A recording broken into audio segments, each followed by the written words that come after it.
de un tema bien importante y que nos causa muchos problemas si no sabemos utilizarlo correctamente. Y es la farmacología en los adultos mayores. Déjenme ver. Ah, ya inició la grabación algunos de ustedes. Ok, iniciamos entonces. Bueno, antes de que empecemos, recordemos algunos puntos importantes que nos van a explicar muchas cosas. Vamos a ver.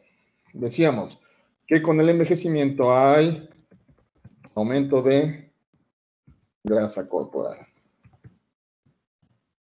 2. Por lo tanto, disminuye el agua corporal total. Hay menos solvente para los mismos solutos. Además de eso, disminuye la tasa de filtración glomerular. Entonces, eso hace que se prolongue la vida de los medicamentos. Además, hay disminución de la función hepática. Eso condiciona entonces que también aquellos medicamentos que se eliminen vía hígado van a estar retrasados, la vida de los medicamentos está prolongada y además hay disminución de albúmina. Casi por regla, todos nuestros viejos en algún momento van a cursar con hipoalbuminemia. Bueno, además, quedamos que hay disminución de vellosidades intestinales. Bueno, todo esto en conjunto, va de la mano con la peristalsis, nos va a causar muchos problemas. Vamos a ver. Entonces, si hay aumento de la grasa corporal, aquellos medicamentos que sean lipofílicos potencialmente van a depositarse. Un buen ejemplo de esto son las benzodiazepinas. Por eso no utilizamos benzodiazepinas de hemivida media o hemivida prolongada. Siempre utilizamos hemivida pequeña, hemivida corta. Siempre. Luego, al disminuir también el agua corporal total, vamos a tener variaciones en la concentración plasmática de los medicamentos, de la mano con la disminución de la albúmina. Acuérdense que aquella fracción del medicamento que es farmacológicamente activa es aquella que no se encuentra unida a las proteínas. Luego entonces también vamos a tener eso nos va a producir variaciones, puede ser picos en la concentración plasmática de los medicamentos. Como disminuye la función del riñón, como disminuye la función del hígado, entonces va a tener como consecuencia que la vida de todos los medicamentos se va a prolongar. Y además quedamos que como disminuyen las vellosidades intestinales, que además aumenta el pH gástrico, que hay atrofia de la mucosa y demás, eso hace que los medicamentos que necesiten medio ácido no se van a absorber correctamente y que el hecho de la disminución de las vellosidades puede condicionarnos que la absorción de los medicamentos sea errática. Entonces, vamos a tener un grave problema que todo en conjunto va a tener entonces el aumento de la vida de los medicamentos. Por eso es que entonces vamos a ser tan cuidadosos con los medicamentos para que no tengamos problemas con nuestros abuelos. Es muy fácil y muy frecuente que una medicación mal puesta pueda complicarlos. Muy frecuente, no saben ustedes cuánto. Bueno, seguimos entonces. Los geriatras gringos, estos fueron los gringos, hicieron una regla y quiero que todo el mundo se la aprenda, por favor. Y dice, go low, go slow, good go. ¿Qué significa? Ve bajo, Ve lento, pero ve, no te hagas güey, ¿sale? Bueno, ¿esto qué significado tiene? Obligadamente vamos a tener que ajustar medicamentos. Forzosamente vamos a tener que evitar algunos. Y esto de ajustar medicamentos va a ser más importante en aquellos abuelos que tengan, ya en el viejo joven no hay tanto problema. El viejo joven, aquel que tiene de 60 a 74 años, es un abuelo que, pues más o menos todavía su organismo no está tan dañado. Es aquel abuelo que va a responder todavía más o menos, pero el problema empieza con el viejo viejo. Ahí sí tenemos que ser muy cuidadosos y entonces necesitamos una regla también de la mano con esto. Iniciar a media dosis o a veces hasta un tercio de dosis y vamos ajustando. La razón es muy sencilla. Si nosotros iniciamos a lo que llamamos dosis plenas, potencialmente podemos intoxicar al paciente, podemos arriesgarnos a que se presenten los efectos deleterios de cualquier medicamento. Acuérdense, todos los medicamentos, todos tienen efectos colaterales, todos. Pero en los viejos, debido a estas condiciones que hemos platicado, se van a estar presentando de manera más frecuente. Vamos a ver, Suidas ahí. A ver, mija, tienes, por ejemplo, ¿a quién quieres? A George Clooney de novio, ¿no? Lo conociste, iniciaron una bonita relación y demás cosas. Te invita a salir, como que sea bueno en esa primera salida. ¿Cómo que te late en esta primera salida con George Clooney?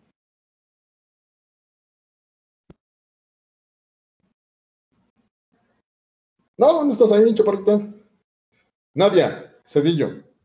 ¿Cómo que sea bueno para una primera salida con tu nuevo novio, George Clooney? Primero conocerlo y saber si tiene alguna enfermedad rara. Podría ser, ¿no? Por ejemplo, ¿cómo qué actividad sea buena para la primera salida? Una cena o ir a un restaurante, algo así. Una comida, algo así, algo sencillito, ¿no? Podría ser para empezar. Vamos a ver, ¿qué más? Ale, Galaviz, ¿qué más podrá ser bueno para esta primera salida con George Clooney? Pues si vamos a un restaurante, preguntar si es alérgico a algo. Podría ser que te pregunte qué te gusta de comer. Yo sé, poquito a poquito, ¿no? Despacito. Sí. Ana Cecilia, tú conociste a Zac Efron, por ejemplo. ¿Qué podrá hacer, como qué intención podrá hacer, qué actividad podrá ser buena para la primera salida? ¿Qué actividad? Ajá, como que será bueno. Te lo traes Ir acá a a Puebla, a caminar. George Clooney, ya no hay restricciones, ¿no? Ir al cine. Podría ser, por ejemplo, una buena opción, ¿no? Sí. ¿Qué más? ¿Qué otra cosa podría ser? Como te lo trajiste a Puebla, a lo mejor le invitas unas chalupas, ¿no? Una paleta del Carmen, no sé, algo así bonita, algo así bonito. Angélica, ¿qué más podría hacer con la primera salida con Zac Efron? ¿Cómo qué actividad pudiese ser interesante? ¿Ir a pasear? Sí, ¿como a dónde? Te lo llevas a Cholula, por ejemplo, ¿no? A que conozca las pirámides, te metes al túnel con él, algo así bien romántico, muy bonito. Bueno, ahora bien, supongamos, por ejemplo, Berenice, que a ti no te tocó George Clooney ni Zac Efron, te tocó uno así bien gañán, bien patán, pero de bonitos sentimientos. ¿Cómo qué podrá ser bueno para la primera sesión, la primera salida? Un cafecito. Algo así sencillito, en cualquier Italian Coffee, ¿no? Ahí en la terracita, así platicando, no sabes cuáles son sus intenciones y demás. Ahora bien, mis niñas, a las que les he preguntado, en la primera salida le permiten a Zac Efron, a George Clooney o al Cacas, en este otro ejemplo, que sea tentón, que sea mano larga y demás cosas. ¿Qué opinan? No. Que no. No. La No. razón es muy sencilla, ¿no? En la siguiente sesión, en la siguiente salida, pues va a tratar de hacer lo mismo, ¿no? Y es complicado, ¿no? Como que no se ve tan bien. Eso es el enfoque de las niñas. Vamos a ver con los caballeros. Edgar Vázquez, ¿qué opinas? A ti te tocó como novia nueva, por ejemplo, a Scarlett Johansson. ¿Qué dices? ¿Le permites en la primera salida que sea tentona, juguetona, traviesa o no? Pero claro que sí. Pobrecita, ¿no? Pobrecita, ¿no? Pobrecita, a lo mejor está solita, ¿no? Se siente desamparada, abandonada. Bueno, pues dice, bueno, pues pobre, pues órale, va, te vamos a explicar aquí cómo somos los mexicanos, ¿no? Cómo vamos el asunto. Chucho Alejandro Mesa, ¿qué dices? ¿Te tocó a ti de nueva novia? Igual Katy Perry. ¿Qué opinas? ¿En la primera salida le permites lo mismo o no? ¿Qué dices? Pues sí, doctor, ¿no? Pobrecita, chavita. Está solita, pobrecita, nadie la pela, pobrecita, ¿no? Bueno, la razón es que el asunto tiene que ser progresivo, ¿no? Poco a poco.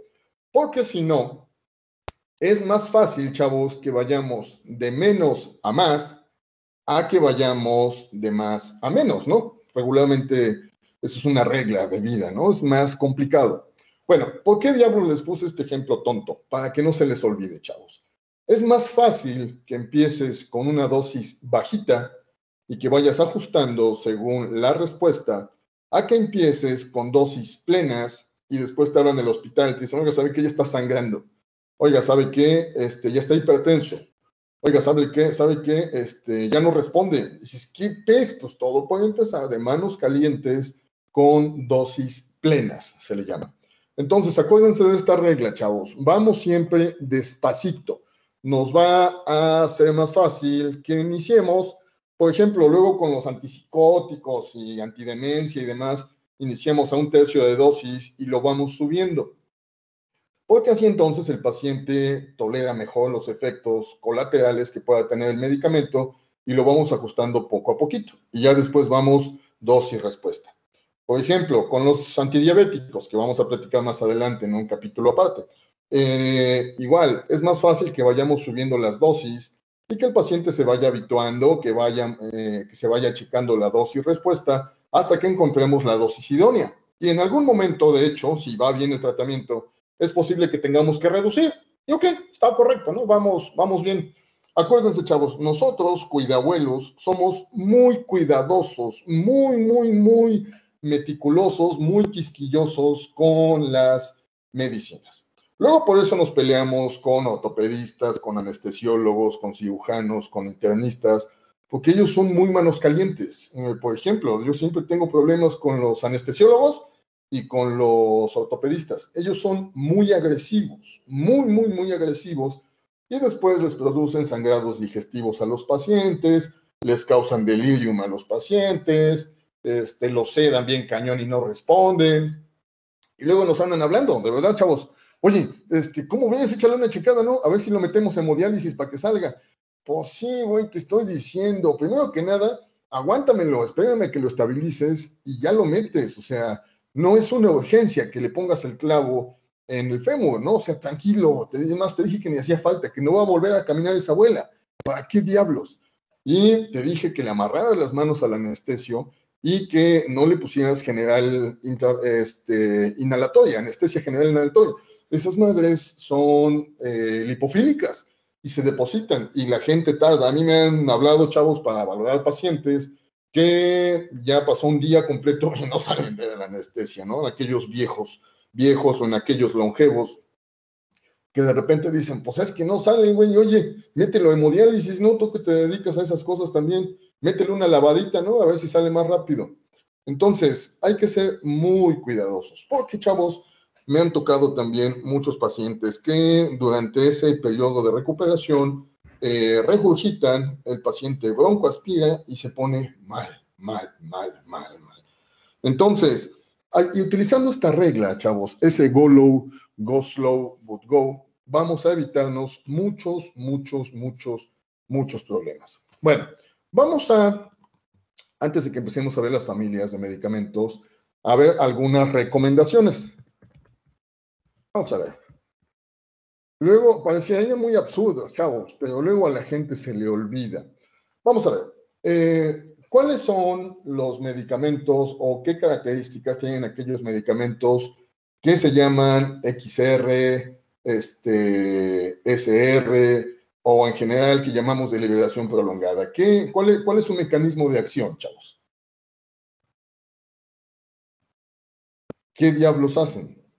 ¿O cómo diablos trabajan? ¿Qué es lo que les permite ese mecanismo? ¿Son lipofílicos? ¿Perdón? ¿Son lipofílicos? Más o menos, pero no tanto va por ahí. No va tanto por ahí. Las características. Es en ese caso su presentación farmacéutica. ¿Qué tiene? O sea, tienen algunos, en su mayoría, tienen una cubierta específica que les da esa característica que soporten pHs más bajos, en este caso. Bajos, exacto. El estómago. Algunos le llaman con capa entérica, ¿no? Así le llaman, no, en general.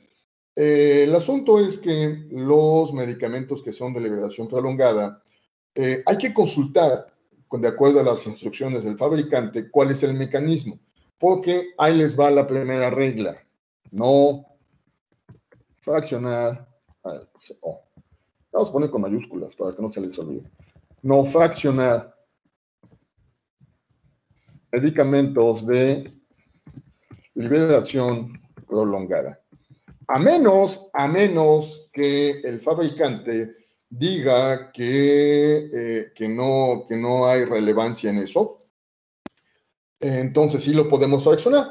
Pero hay algunos, por ejemplo, se me ocurre el Adalat, que es nifedipino, ni por accidente lo podemos fraccionar. Aquellas que son con capa entérica y demás, no los podemos fraccionar. ¿Qué pasa si yo le doy a un abuelo, chavos, un medicamento que no debiese de fraccionar y me tomé muy a pecho eso de media dosis? ¿Qué pasa si le doy una tableta fraccionada así? Pues se ¿Pierde libera su todo. capacidad de liberación? Se libera, ya no es liberación prolongada, chavos, se libera de golpe, se libera de madrazo. Y eso puede hacer entonces que la gente se ponga mal. Entonces, buzos con eso, chavos, buzos con eso. A menos que el fabricante especifique que no hay modificación en la liberación con la fracción de la tableta, no se pongan ustedes a fraccionar tabletas de liberación prolongada. Insisto, el ejemplo prototipo es el Adalat, que es nifedipino. Si nosotros lo fraccionamos, rompemos, y entonces en vez de que se liberen 15 miligramos, supongamos que demos una tableta de 30 miligramos, le damos la mitad, entonces le liberamos 15 miligramos de nifedipino de golpe, así de madrazo. Y esas cosas, chavos, hipotenzan a la gente bien cañón.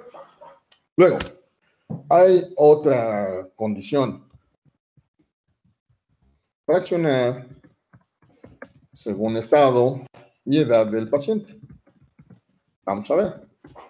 ¿Qué significa eso? ¿Cómo creen ustedes que fraccionaríamos las cápsulas? Está más complicado, ¿no? Digo, una tableta, pues sí te le echas ahí la mitad, pero una cápsula, ¿cómo diablos le hacemos? ¿Alguna idea? ¿Aforar? ¿Lo de combinarlo con alguna solución? Podría ser una opción, ¿no? Podría ser una opción. Aunque eso nos implica algunos riesgos, ¿no? Por ejemplo, y tendríamos que calcularlo muy bien, tendríamos que calcularlo muy bien. Por ejemplo, tendríamos que disolver el contenido de una cápsula en 5 mililitros de solución, asegurarse de que se disuelva súper bien, y después le damos, por ejemplo, nada más la mitad de la jeringa. Y desafortunadamente la otra mitad no se reusa, tiene que desecharse. Entonces, pues ahí también eso implica costos, pero también acuérdense que hay medicamentos que son hidrofóbicos, aquellos que no se disuelven correctamente en agua. Entonces, ¿qué otra estrategia creen ustedes que podamos utilizar? Duplicar el intervalo de tiempo entre cada dosis. Podría ser, aunque eso nos implica también algún riesgo, porque, digo, le vamos a dar a final de cuentas una dosis plena al inicio, ¿no? Entonces, hay una trampa, una maña que hacemos y que quiero que no se les olvide a ninguno de ustedes, y es convertir cápsulas a tabletas fraccionadas. Y ustedes van a decir, bueno, ¿y cómo diablos es eso? ¿Cómo diablos hago eso? Bueno, Para eso existe afortunadamente un establecimiento que se llama Farmacia Medina. Ustedes han escuchado hablar de ellos. Hay diferentes sucursales. Ahora ya venden además, tienen su línea de medicamentos naturistas y aceites y cosillas así, cuidados de belleza. Pero la Farmacia Medina, que está en la 4 Poniente, ahí por Santo Domingo, tiene un servicio que desafortunadamente no ofrece ninguna otra farmacia aquí en Puebla. Y tú mandas entonces a tu paciente, por ejemplo, voy a anotar acá. Tenemos un abuelo que tiene una neuropatía así bien cañona y pues tenemos que darle gabapentina o pregabalina. Vamos a empezar con gabapentina, que es la suavecita. Y viene en cápsulas, vamos a poner gabapentina de 300 miligramos, cápsulas. Tú le das su receta al paciente y así le anotas y le das indicaciones. Accionar en dosis de 100 miligramos. Entonces, ¿qué es lo que te pide la Farmacia Medina? Primero que nada, que le compres las medicinas a ellos. Y después, las cápsulas te las convierten en tabletas. Esa es una gran chulada. Algunas veces te los dan en capsulitas también, pero están fraccionadas, dependiendo de cómo anden de tiempo y del personal que tengan. Pero entonces, una capsulita de 100 te la dividen en 3 tabletitas, perdón, una capsulita de 300 te la dividen en capsulitas o en tabletitas de 100 miligramos. Y ahora sí, ya tienes más espacio para que juegues, ¿no? Ya tienes más holgado el rango para que puedas entonces ajustarle la dosis a tu paciente. ¿Por qué pusimos gabapentina? Es uno de los medicamentos que ocupamos con mucha frecuencia para las neuropatías. Y además tiene el inconveniente de que causa sedación, causa sueño. Por eso entonces, si le damos nosotros los 300 miligramos de gabapentina, chavos, yo he tenido pacientes que se quedan dormidos 2 y una abuela se quedó dormida 3 días con una dosis de 300 miligramos de gabapentina. Entonces, si la fraccionamos, si le damos entonces 100 miligramitos, sin problema. O supongamos, ¿no? Tenemos pregabalina. Este es un ejemplo, digo, podemos fraccionar cualquier medicamento. Pregabalina de 75 miligramos. Entonces, como vamos a ir a 1/3 de dosis, le indicamos a la Medina que la fraccione en dosis de 25 miligramos. Y con eso, entonces, de una sola capsulita, la Medina te da 3 tabletitas o 3 capsulitas, según como puedan ellos fraccionarla, y con eso entonces disminuyes el riesgo de que tu abuelo quede sedado. Bueno, entonces, esa es una estrategia que hacemos. Cuando son tabletas, pues sin problema, ¿no? Sin problema, ahí le damos media tableta, y ahí le vamos ajustando. Pero con las cápsulas ese es un inconveniente que sí nos da mucha lata. Por eso también se permite que utilicemos soluciones pediátricas. Luego nos revienta la madre de la gente porque, oiga, ¿cómo mi papá le está dando medicina de niño? Pues sí, papacito, ¿no? O sea, lástima, tu papá ya tiene 92 años y ya no le queda una dosis de adulto. Y no las tabletas tienen algún inconveniente, el que sea. Entonces, se la vamos a dar para niño. Y con eso también nos vamos a evitar muchos problemas. Les damos jarabitos para niño.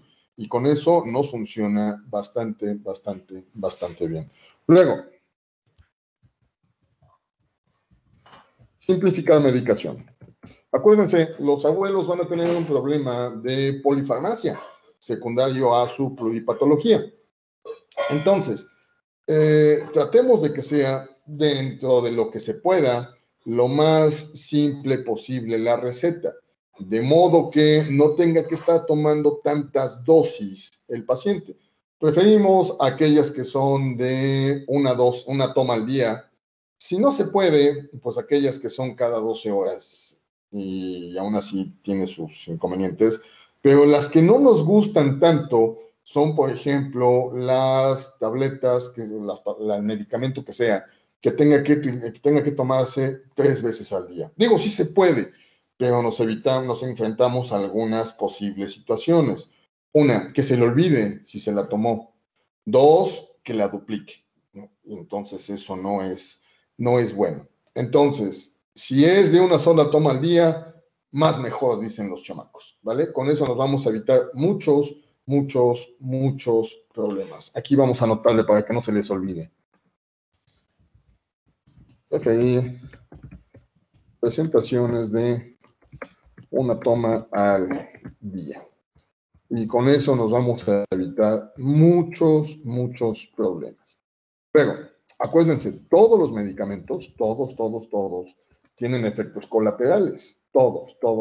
Y va de la mano con esto, con simplificar la medicación. Y esta es una regla que luego se le olvida a mucha gente. No usar un medicamento para los colaterales de otro. Vamos a revisar cuando platiquemos el capítulo de hipertensión de los calcioantagonistas. Son unos medicamentos excelentes, son una verdadera chulada. De hecho, uno de los antihipertensivos más potentes que tenemos es el amlodipino. Funciona bastante bien, aquellos hipertensos resistentes nos aliviana bastante. Regularmente en ese tipo de pacientes lo utilizamos en combinación con otros medicamentos. Nada más que tiene un efecto colateral, y es que es un vasodilatador tan potente, tan potente, que produce incluso edema a nivel de los maleolos. Y entonces la gente anda con sus patitas hinchadas, y pues hay a quien no le gusta esa condición. Una situación bastante frecuente con la que nos encontramos los que atendemos a adultos mayores es que debido a esto, por ejemplo, de que están hinchaditos porque están con amlodipino 5 miligramos o peor aún, los que tienen 10 miligramos de amlodipino, pues el más marcado es el edema. Lo produce el nifedipino también, pero el amlodipino es el que más edematiza a la gente. Entonces nos han llegado bastantes veces gente que fue a consulta con alguien y lo que le indican es entonces un diurético. Les mandan hidroclorotiazida o les mandan espionolactona, furosemida o hasta bumetanida. Nos ha llegado gente. Entonces, no, porque el diurético per se también implica riesgos para los pacientes, que hagan hipotensión ortostática, que hagan desequilibrio electrolítico, que te puedan hacer hiponatremia, que te puedan hacer hipercalemia, dependiendo del tipo de medicamento que se haya usado. Entonces, no. ¿Cuál creen ustedes que sea la estrategia que usemos en el caso de que nuestro medicamento tenga efectos colaterales? Supongamos, no lo podemos cambiar, ¿no? Porque sería una respuesta lógica. No lo podemos cambiar porque pues, es el que necesitamos. ¿Qué hacemos entonces? Pues sería ¿Baja la dosis? Reducir la dosis, esa es la manera más lógica y más obvia, ¿sale? Si le estás dando 10 miligramos, bájale a 5, ¿sale? Si le estás dando 5 miligramos, digo, hablando de la amlodipina, ¿no? Pero en general aplica para cualquier otro medicamento. Si le estás dando 5 miligramos, bájale a 2,5, ¿vale? Y si aún así el medicamento tú lo necesitas, no tienes otro sustituto, no controlas a tu paciente, hay veces, chavos, que le tenemos que decir a los pacientes. A mí me pasa muy seguido con las personas que tienen insuficiencia venosa en miembros pélvicos, en donde pues hacen edema, se les hinchan sus patitas y pues no son candidatos por su condición, porque además son hepatópatas, nefrópatas o algo así, lo que sea. No son candidatos a que estén tomando diuréticos por tiempo prolongado o en general que tengan que utilizar otro medicamento. Entonces hay veces, dependiendo de la condición, que le tenemos que decir a la gente, ¿sabe qué, mija? Pues vamos a tratar de que sea la menos dosis posible, pero va a tener usted que habituarse a vivir con ello. Digo, suena muy cañón, pero por ejemplo, las abuelas que tienen sus varices, que tienen sus patitas hinchaditas, pues van a estar hinchadas a consecuencia de la insuficiencia venosa. Digo, les hacemos otras medidas, ¿no? Siempre tratamos de solucionarlo, les ponemos medias, les decimos que si no pueden, no tienen acceso a las medias, que se las venden un poquito, no nos gusta mucho, pero pues que se venden un poquito los miembros pélvicos, que en las noches suba, en las tardes, noches, suba sus pies por arriba de la horizontal para que se le deshinchen un poquito, pero explicarles que ese efecto colateral va a estar todo el tiempo. En mis abuelos que tienen demencia, por ejemplo, todos los anticolinesteasas, donepezilo, ribastigmina, todos ellos producen sedostomía, una sedostomía bien cañona. Y entonces la gente se queja de que anda con la boca seca. En realidad no hay mucha cosa que puedas hacer ahí, más que pues que la gente ande con su botellita de agua. A veces les damos algo que pueda estimular la producción de saliva. Luego les damos, por ejemplo, tantito limoncito que estimula la secreción de saliva. Pero pues en el fondo, realmente el problema que lo está originando pues es su medicación. Es su medicamento antidemencia, pues no lo podemos suspender, ¿vale? Entonces, pues ni pex. Hay veces que, ojalá que sean las menos, pero sí le tenemos que decir a la gente que va a tener que habituarse a vivir con esa condición. Digo, pues sí, luego la gente nos escupe, nos remienta la madre, pero pues ni pex, ¿sale? Porque hay medicamentos que no los podemos reducir de dosis, que no son viables de que se fraccionen por la condición que sea, o bien que no los podemos cambiar, no los podemos sustituir. Bueno, después. No son médicos. Revisar medicación actual. Ojo, chavos, una condición obligada cuando va un abuelo a consulta es que nos lleve su bolsita con todas las medicinas que tome. Todas. Y de verdad hay gente que saca su bolsita o bolsota a veces y que los empiezan a poner. Toma esta para tal cosa, esta para tal cosa, esta me la mandó el cardiólogo, esta me la mandó el endocrinólogo, esta tal. De la mano con esto es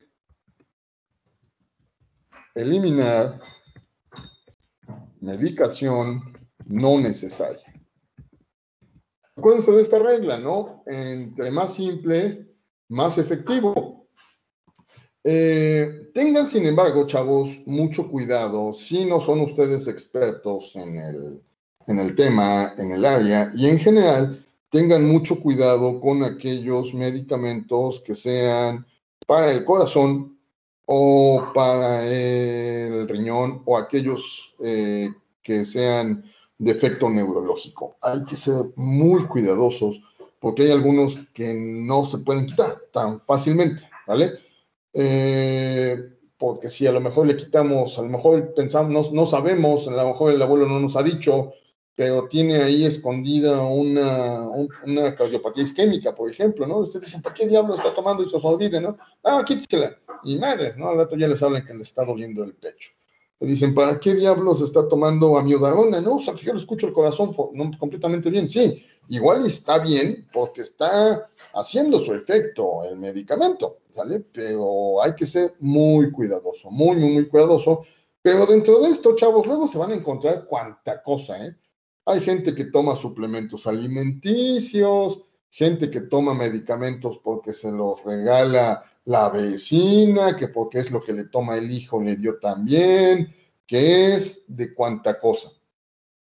Y sí hay medicamentos que de hecho están contraindicados para los viejos. En ese caso, entonces, chavos, ustedes elimínenlos. Insisto, necesitan para esto tener bastante conocimiento de cuál es la función. Se vale, porque de repente nos llegan con unos medicamentos medio extraños. Se vale que consulten su PLM y que decidan ustedes si sí o si no. Pero en general, todos aquellos suplementos alimenticios y demás madres los quitamos. No es infrecuente que nos lleguen con botezotes de esas cosas de... ¿cómo se llaman esta línea de suplementos? Omnitrition, Pharmalife y cuantas madres, que son unos botezotes de polvo de quién sabe que y regularmente son multifórmulas. ¿Y qué esto? ¿Qué es el? No, pues es que mi nieta los vende y me dijo que no, va para afuera esa madre, no la necesito. Pero es que mi nieta se va a enojar, no, pues con la pena, ¿no? O sea, realmente ni sabemos cómo funcionan esas madres. ¿Sabe qué? Mejor no. Entonces, entre más simple, entre menos tomas tenga el abuelo, mejor. Preferimos así. Luego, vamos a ver, seguimos. Ya que hemos revisado la medicación de los abuelos, tenemos que buscar intencionadamente varias cosas. Interacciones entre ellos, ya sea que produzcan sinergia o antagonismo. ¿Recuerdan de esa de esa práctica de farmacología donde a los ratoncitos les inyectábamos estricnina, no sé si les haya tocado a ustedes, y luego les metíamos haloperidol y demás, pues, donde veíamos cómo funciona el antagonismo de los medicamentos o cómo hacen sinergia? Es una posibilidad siempre. Hay tablas, y de hecho por ahí tengo yo una. Se las voy a buscar, la digitalizo y se las paso. Digo, con la práctica ya te las vas aprendiendo, pero cuando empiezas, pues sí te ayudan bastante estas tablotas, en donde te dicen qué medicamentos hacen interacción con uno. Y hay medicamentos que se hace más potente el efecto de otro, otros que inhiben la absorción de otro, otros donde la suma de uno y otro hace un efecto más potente. Entonces hay que tenerlo en consideración. Ojo, chavos, con un punto muy importante. Hay veces que nos aprovechamos de estas condiciones, ¿vale? O a veces ocupamos los colaterales de un medicamento para lo que nosotros necesitamos. Por ejemplo, y digo, la acabamos de mencionar hace rato, la gabapentina, carbamazepina, pregabalina y demás, pues como tal fueron desarrollados para epilepsia. Sin embargo, tienen como efecto que producen disminución de la neuropatía y además producen somnolencia.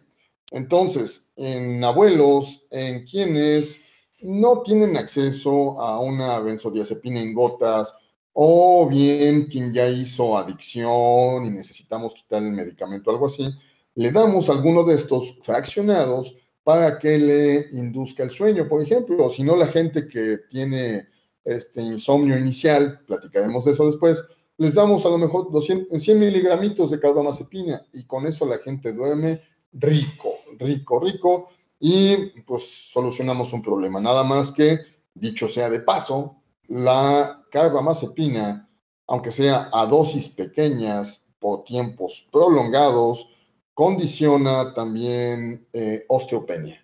Entonces, buzos con nuestras abuelas osteoporóticas, ¿no? Porque si les quitamos la neuropatía, les inducimos un sueño rico, pero después acaban peor de secas de los huesos y una caidita suavecita y ya se andan fracturando.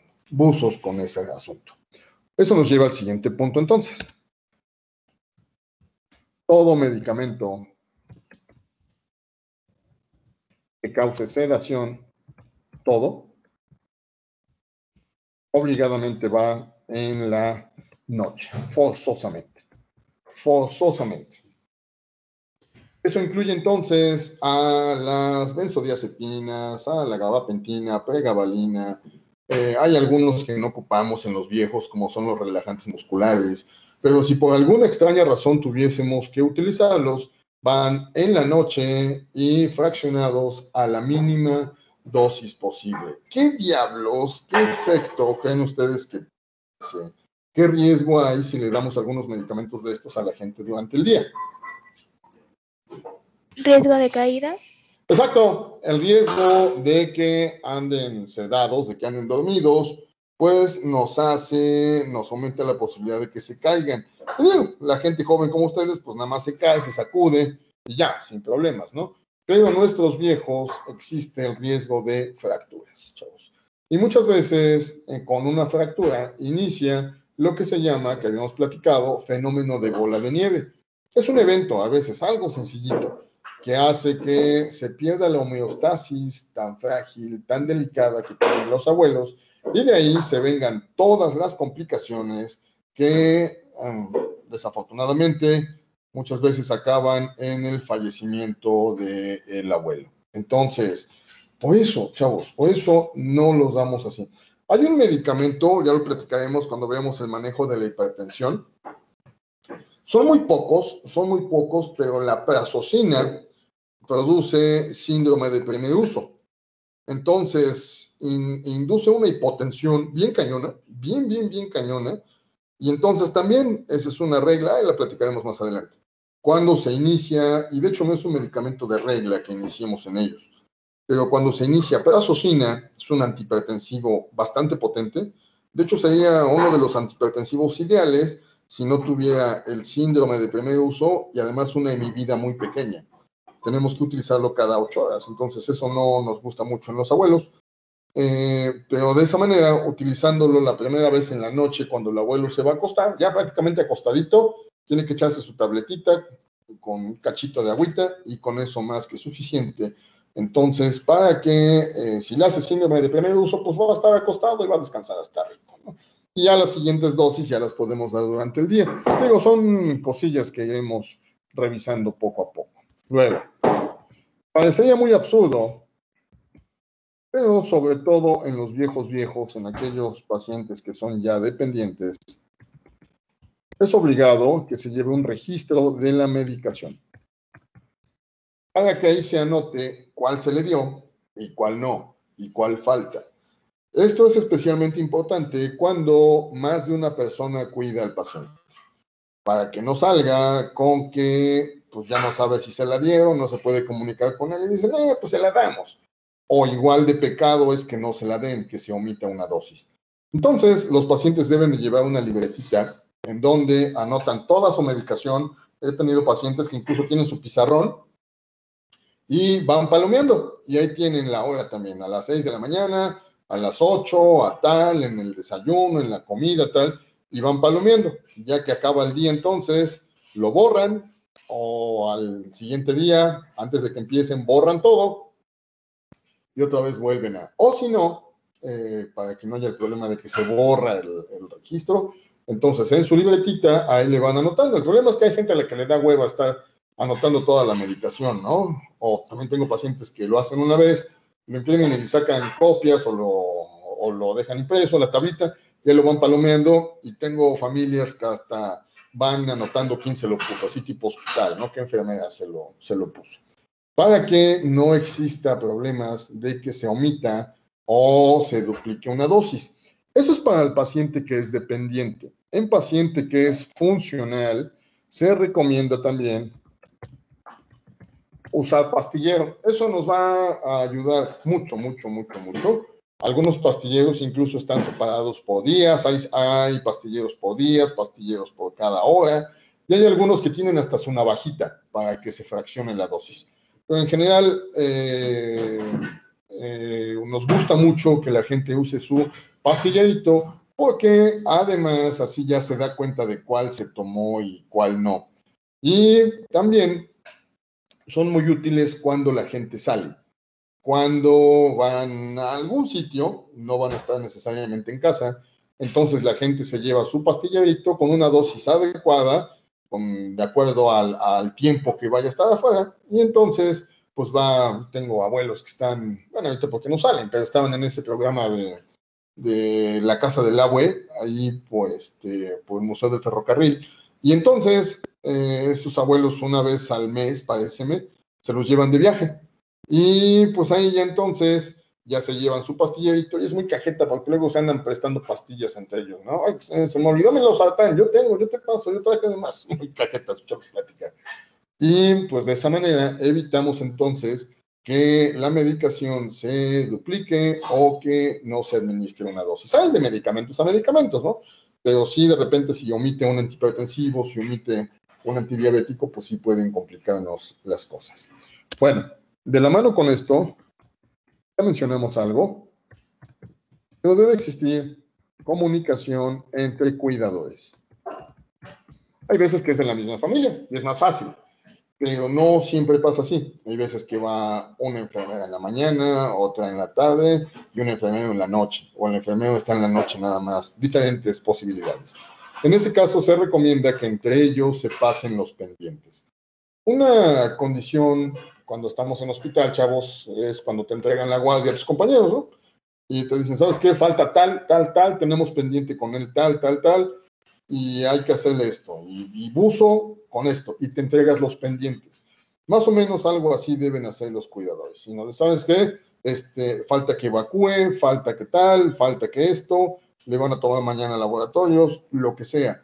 De modo que la atención al paciente no tenga fallas, de manera que estén correctamente enterados todas las personas inmiscuidas en la atención del paciente de cuál es su situación, qué le pasa, qué le falta, cómo va, qué pendiente hay con ello. Y con eso el paciente se mantiene estable durante más tiempo. Y luego, esto es algo, así como en los cuidadores, esto es algo más difícil.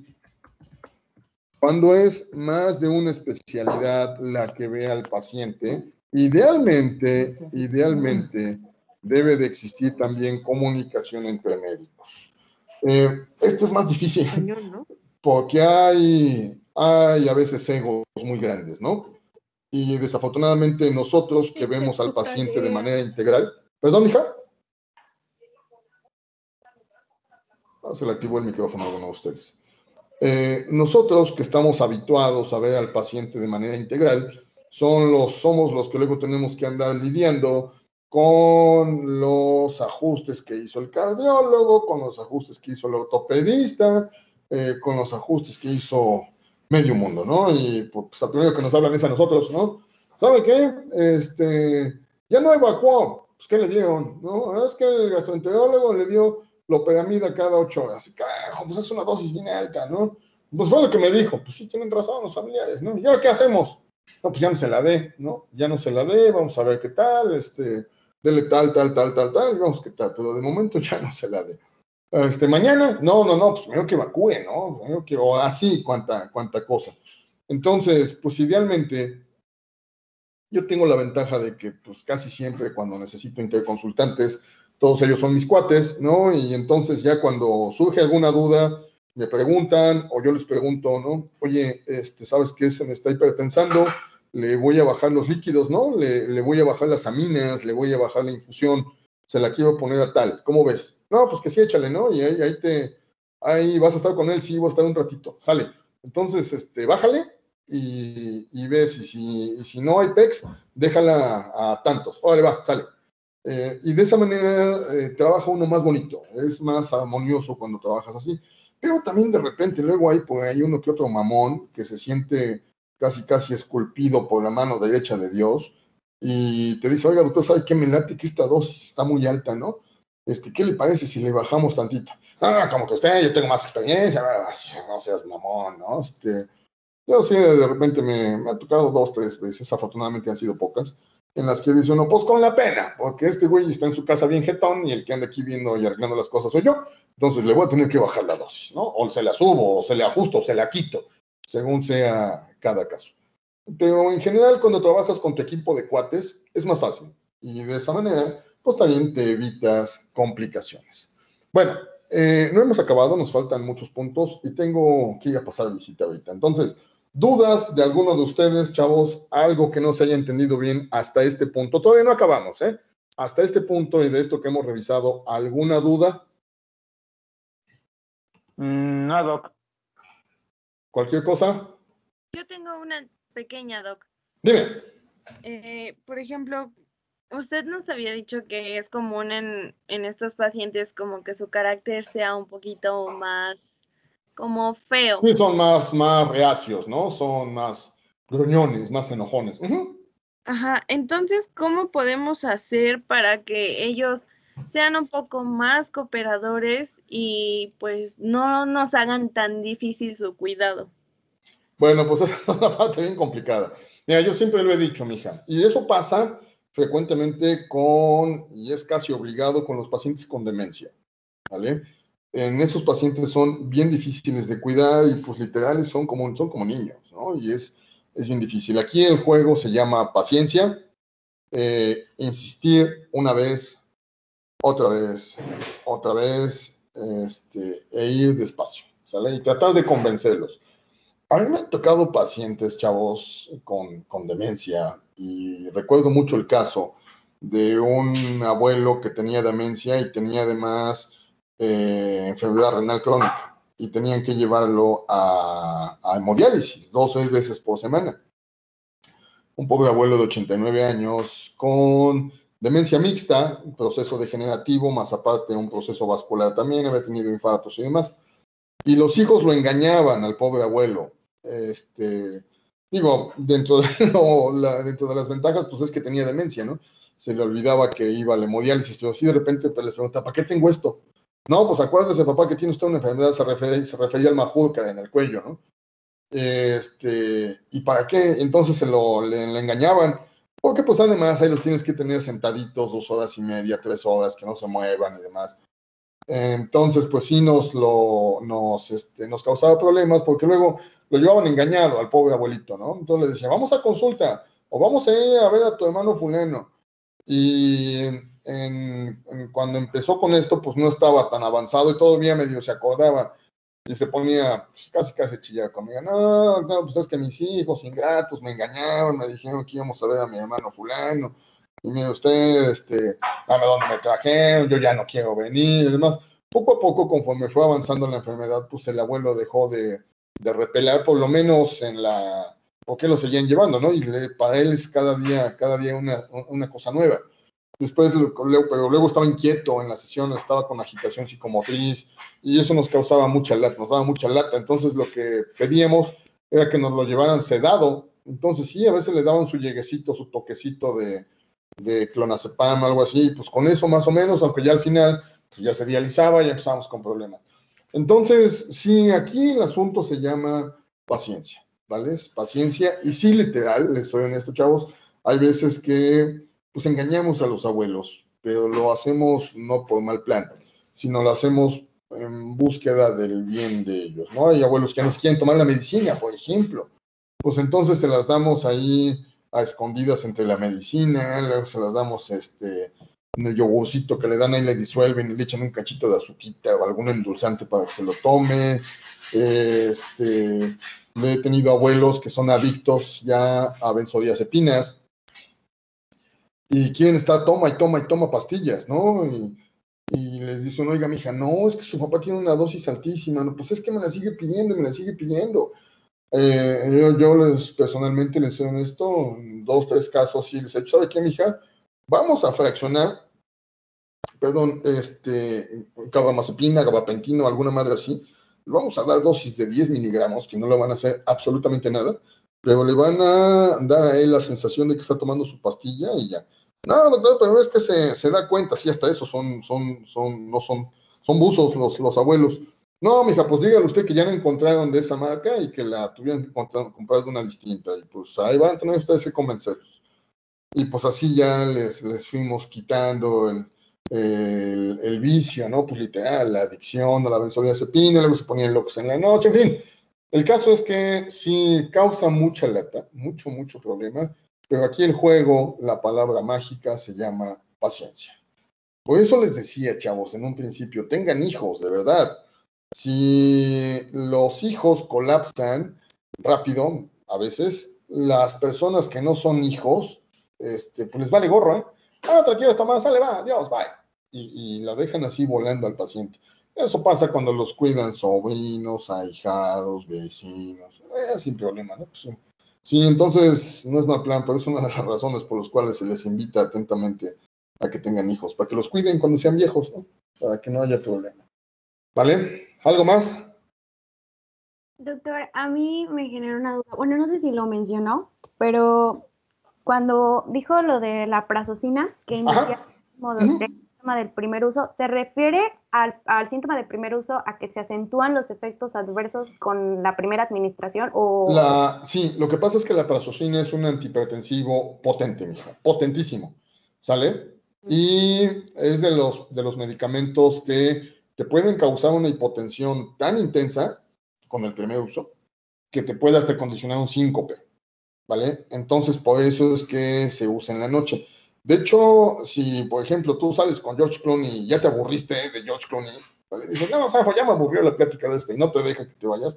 Échale una prazosina en el refresco, elevada hipotensión y nada, ¿sabes qué? Me siento mal. Como es gente joven, pues va a aguantar. Bueno, joven entre comillas. No se va a poner tan mal, pero te va a decir, me siento extraño. Pues ya vámonos entonces, señor Clooney. Ya no le está cayendo bien las semitas que me lo vine a traer aquí al Carmen. Por eso, digo, no es mal plan. No, bueno, no lo hagan, de verdad. Pero sí, para que se den idea de cuáles son los efectos. Sí, esos síndromes de primer uso, hablando específicamente de la prazosina, chavos, son bien cañones. Producen unas hipotensadas tan intensas. Y de hecho a veces no es necesariamente tan intensa. Lo que pasa es que la prazosina tiene indicaciones muy específicas. Lo utilizamos en aquellos grandes pacientes hipertensos que no controlamos ni por accidente, a los que los tenemos ya con telmisartán, los tenemos y a dosis plenas o a veces incluso dosis dobles, a los que tenemos con amlodipino a dosis plenas y ni así los alcanzamos, pues a veces no nos queda de otra más que meterles prazosina. Y esa es la única opción que los controla.